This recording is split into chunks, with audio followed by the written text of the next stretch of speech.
अच्छे क्वालिटी के हते साबर हते सो करंट जब उनमें प्रवेश कराओ अर्थ और फेस में जग गए तो जो हिरण्यकशिपु रूपी बलक जो हतो जो फ्यूज बलक हतो फ्यूज अब जब फ्यूज बलक मुझे तनक तनक करंट नहीं पूरा पावर जितने भी पावर प्लांट लगे हुए हैं देखो वो पूरी डिब्बो को करंट के भीतर लगा दो फ्यूज बल्ब में जल्दी मारो नहीं आ सो जो हिरण्यकशिपु फ्यूज बल्ब है वो बेसर है उसे भक्ति रसी धारा को तो सबरे तो कीर्तन कर रहे हो हिरण्यकशिपु ने नहीं करो पकड़ के ले गए आसन में बैठा हिरण्यकशिपु सामने करना तो खड़ा कर लिया तू बहुत कहता है कि तुझे को बचाने वाला है मारने वाला है मारूंगा मैं बचाएगा कहाँ है तेरा भगवान बोले पिताजी जल में है थल में है जल में अचल में है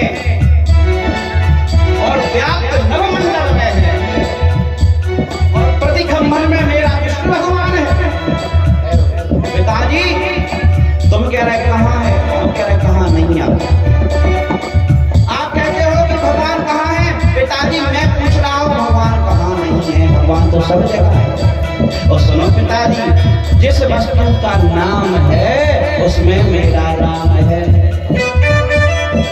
अपने भैया कह ले मुझे नहीं बजा बजा मत मेरे हो बोले जिस वस्तु में जिस वस्तु का नाम है हाँ ठीक उसमें मेरा राम है अब पिताजी हम आप से पूछे बोले पूछो बताओ कौन सी वस्तु को नाम नहीं है ये संसार में ये धरती पे एक ऐसी वस्तु बता दे जो बिना नाम की हो गए बताओ ठाकुर साहब है कौन ऐसी वस्तु को नाम नहीं है माई किताब पर्दा धरती पेड़ पौधा खेत हम सबके नाम है ऐसा कोई स्थान नहीं है ऐसा कोई प्राणी नहीं जिसका नाम ना हो तो पिताजी जब कौन सी ऐसी वस्तु है जिसको नाम नहीं है पिताजी अब जब तुम बोलने जा रहे हो तो हमारा राम नहीं है हर वस्तु को नाम है और कोई वस्तु में हमारा राम है पिताजी हर जगह राम है बोले ये जो खम्मा लगा सामने इसमें तेरा राम है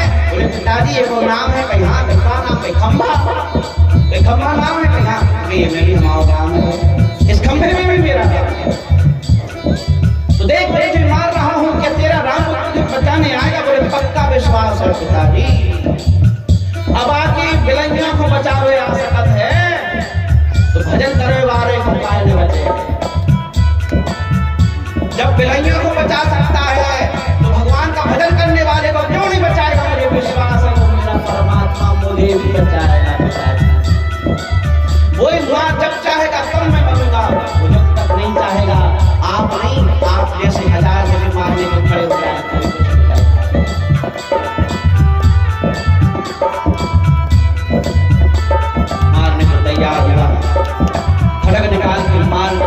तैयार हुआ भगवान नृसिंह खंबे में पहले नहीं थे पर प्रीत बताओ प्रहलाद की जन वाहन तेल परमेश्वर पाड़े अरे धन्य है भक्त प्रहलाद की प्रीत और विश्वास खंबे में भगवान नहीं थे लेकिन उसकी प्रीत और विश्वास ने खंबे में से भगवान को प्रकट कर दिया जैसे ही मारने को तैयार हुआ एक शब्द गड़गड़ाहट का शब्द जोर से हुआ और बूम शब्द करते हुए कृष्ण भगवान खंबे में से प्रकट हो बोलो नरसिंह भगवान की जय हो और आए झपट करके उस हिरण्यकशिपु को उठाया देहली तक घसीटते हुए लेकर गए देहली पर बैठ गए और गोद में उस हिरण्यकशिपु को भगवान ने लिटा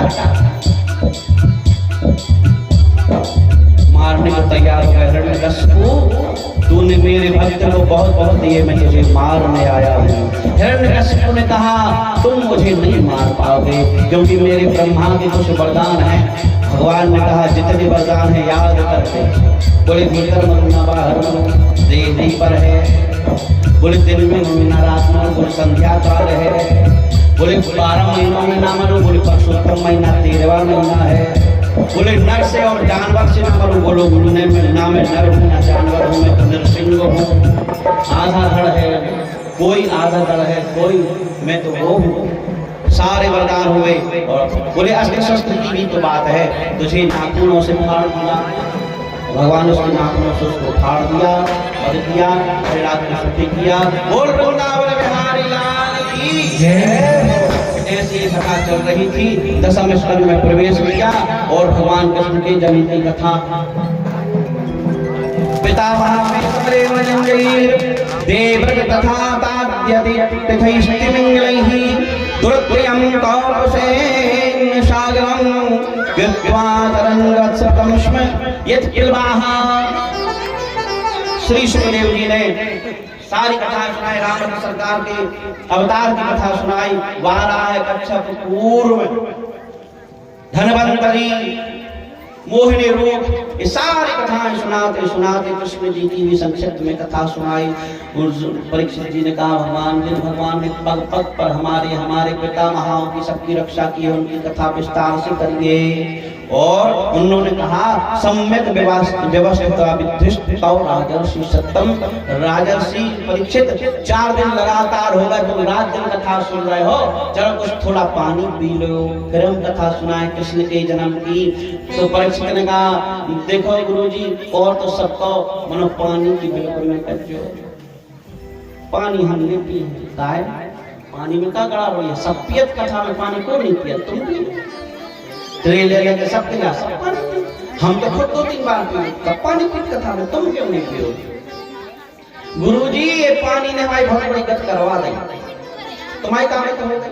देखो परीक्षित जी कह रहे, गुरुदेव इसी पानी के कारण आज मेरी ये गति हुई, ना प्यास लगती, न समय ऋषि के गले में मरा हुआ वह सर्प डालते, न उस श्रृंगी मुझे श्राप देता, और आज ना मैं यहाँ ऐसा बैठा हूं। ये सारी कहानी सिर्फ पानी की है, सारी कहानी है सिर्फ पानी की। इसी पानी ने मुझे इतना श्राप करवा दिया, इसी पानी ने मुझसे एक संत का अपराध करवा दिया, इसी पानी ने संत के गले में मरा हुआ सर्प करवा दिया। इसीलिए गुरुजी अब मुझे इस पानी की कोई आवश्यकता नहीं है। तो गुरुजी एक बात बताएं। बोले बोलो। बोले आपके मुख माधुर्य से ये जो ज्ञान की गंगा मिश्रित हो रही है, ये ज्ञान गंगा प्रवाहित हो रही है, इस ज्ञान गंगा को हम पान कर रहे हैं गुरुजी, बड़ा आनंद आ रहा है। इसलिए मुझे भूख लगती है, ना प्यास लगती है, और प्रभु के दीदार के बिना जिंदगी उदास लगती है। अब तो परमात्मा की पावन पावन कथाएं सुनाइए। अब ना भूख लग रही है, ना प्यास लग रही है, न पांव पिरा रहा है, न तलब लग रही है। अब तो बस कथा सुना चलो, आनंद आ रहा है। बोल वृंदावन बिहारी लाल की जय हो। सुगुरु जी ने कही, सम्यक व्यवस्थिता बुद्धिस्ता राजर्षि सत्तमो। हे राज ऋषि परीक्षित, तुम्हारी बुद्धि ठीक ठीक काम कर रही है। भैया बुद्धि भाई ठीक है जो भगवान की कथा में लगे, संसार की व्यथा में पड़ने वाली बुद्धि ठीक नहीं है, गड़बड़ बुद्धि है।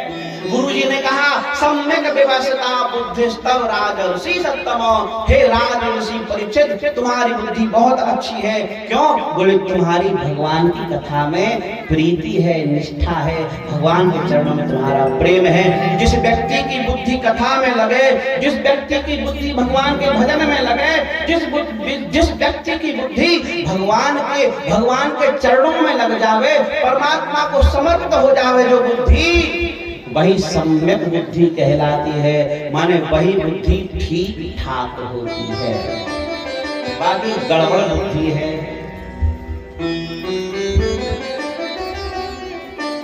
बोले उनकी कथा, बोले सुनो परीक्षित, भगवान बिना कारण के कोई काम नहीं करता। यदि अवतार लेना है तो उसका भी कारण है। भगवान बिना कारण के अवतार नहीं लेता है। द्वापर युग में कंस आदि जो दैत्य, बड़े बड़े दैत्य हो गए, उनसे धरती कांप गई, डर गई, दुखी हो गई, रोने लगी। क्यों? ये अत्याचार अनाचार फैलाने लगे। धरती माता ने पृथ्वी का रूप, धरती माता ने गाय का रूप धारण करके देवताओं के पास जाकर के कहा, हे देवताओं, ये कंस इत्यादि ये जो दैत्य दुराचारी हैं, ये हमारे ऊपर अत्याचार कर रहे हैं, अधर्म फैला रहे हैं, अनीतियां कर रहे हैं, और हमें ऐसा लगता है यदि मेरी रक्षा न हुई, धर्म की रक्षा न हुई, तो मैं रसातल में चली जाऊंगी।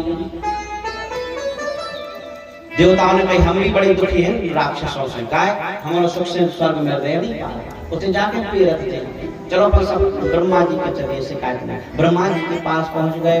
ब्रह्मा जी ने भगवान को ढूंढने के लिए बैकुंठ पहुंचाया, साकेत पहुंचाया, सब जगह भगवान को ढूंढा, कहीं नहीं मिले। नारद जी ने भगवान से पूछा भगवान तुम कहाँ रहते हो? भगवान ने कहा ना हम वसामि बैकुंठे योगी नाम हृदय चो मद भक्ता यत्र गायन्ति तत्र तिष्ठामि नारद। ए नारद मेरे भक्त जहाँ मुझे पुकारते मैं वहाँ पहुँच जाता हूँ। तो सब मिलकर के भगवान का कीर्तन करने लगे। श्रीमन नारायण नारायण नारायण श्रीमन नारायण नारायण नारायण श्रीमन नारायण नारायण श्रीमन नारायण नारायण प्रेम से भगवान के नाम का सिर्फ कीर्तन करने लगे तो भगवान आकाशवाणी हो गई। बस तेरे विग्रह साक्षात भगवान पुरुषः परः जनिष्ठते तत्प्रियार्थम संभवन्तु सुरप्रिया। वसुदेव के घर में हम साक्षात नारायण भगवान का अवतार लेंगे और यशोदा और नंदराय जी के घर में हम 11 वर्ष तक लीलाएं करेंगे। मथुरा में आकर के कंस का उद्धार करेंगे। ऐसे सब देवता भी अंशों के रूप में हमारे साथ अवतार लेंगे। पृथ्वी से कह दो चिंता करने की आवश्यकता नहीं है। दुराचारी पापाचारी अनाचारी अधर्मियों का नाश करने के लिए मैं अति शीघ्र अवतार लेने वाला हूँ। ऐसी आकाशवाणी ब्रह्मा जी ने सबको सुनाई। सब स्वस्थ हो गए, मस्त हो गए और अपने अपने लोगों को स्नान कर गए। यहाँ कंस ने अपने पिता को कारागार में बंदी बना लिया था और खुद राजा बन बैठा था। जब प्रजा में इसका दुष्प्रचार हुआ, बड़ा दुष्ट राजा है, बड़ा नंबर 1 का बेकार राजा है। बताओ पिता को बंदी बना लिया, देखो तो कितना धर्मी है, अत्याचारी है, भगवान को पूजा नहीं होने देता, धर्म कोई करे तो वहां मना कर देता है, यज्ञ कोई करे तो वहां जाकर यज्ञ की अग्नि को बुझा देता। कितना दुष्ट राजा है। दूतों ने कहा राजा तुम्हारी तो बड़ो अपयश कीर्ति यहाँ राज्य में फैल रही है।